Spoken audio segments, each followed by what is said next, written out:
Hi കൂട്ടുകാരെ, നമ്മുടെ ബൈബിളിൽ ജോസഫ് എന്ന് പറയുന്ന മൂന്നാളുകളെ കാണാം.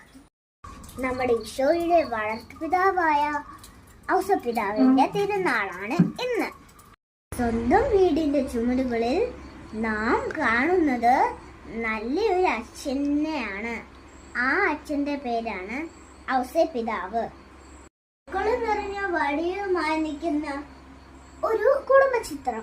പരിശുദ്ധ കന്യാമറിയത്തിനെ ബത്ലഹേമിലേക്ക് കൊണ്ടുവന്ന ഔസേപ്പ്, കൂട്ടിൽ ഉണ്ണിയെ നോക്കിയിരിക്കുന്ന പിതാവ്, പണിശാലയിലെ തച്ചൻ, ഇരു കുടുംബത്തിന്റെ നാഥൻ, സ്ഥാനം ഈശോയുടെ നെഞ്ചോട് ചേർന്ന് മരിക്കുന്ന വിശുദ്ധ, കുഞ്ഞു മനസ്സിൽ പതിയുന്ന ഓരോ ചിത്രങ്ങളാണിതൊക്കെ.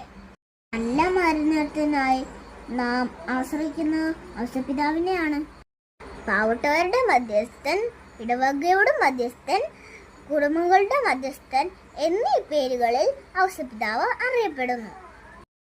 നല്ല ഓർമ്മകളിൽ കൂടെ നമുക്ക് ഔസപിതാവിനെ ഓർക്കാം.